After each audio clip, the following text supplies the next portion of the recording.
নওগাঁর সাপাহারে চলছে শিরন্টি ইউনিয়নের ময়নাকুড়ি জাগরণী যুব সংসদের আয়োজনে ফুটবল টুর্নামেন্ট। দূর দূরান্ত থেকে আগত দর্শকদের উপস্থিতিতে ময়নাকুড়ি জাগরণী যুব সংসদের সভাপতি শাহজাহান হোসেনের সভাপতিত্বে টুর্নামেন্টের উদ্বোধন ঘোষণা করেন আলম স্পোর্টস একাডেমি খঞ্জনপুরের স্বত্বাধিকারী আবু জাফর মোহাম্মদ আলমগীর হোসেন।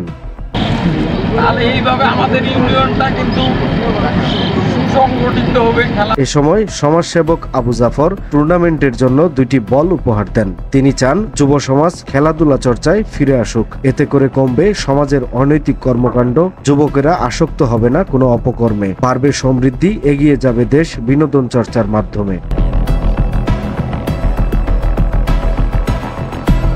সময়ের কলম, নিউজ ডেস্ক।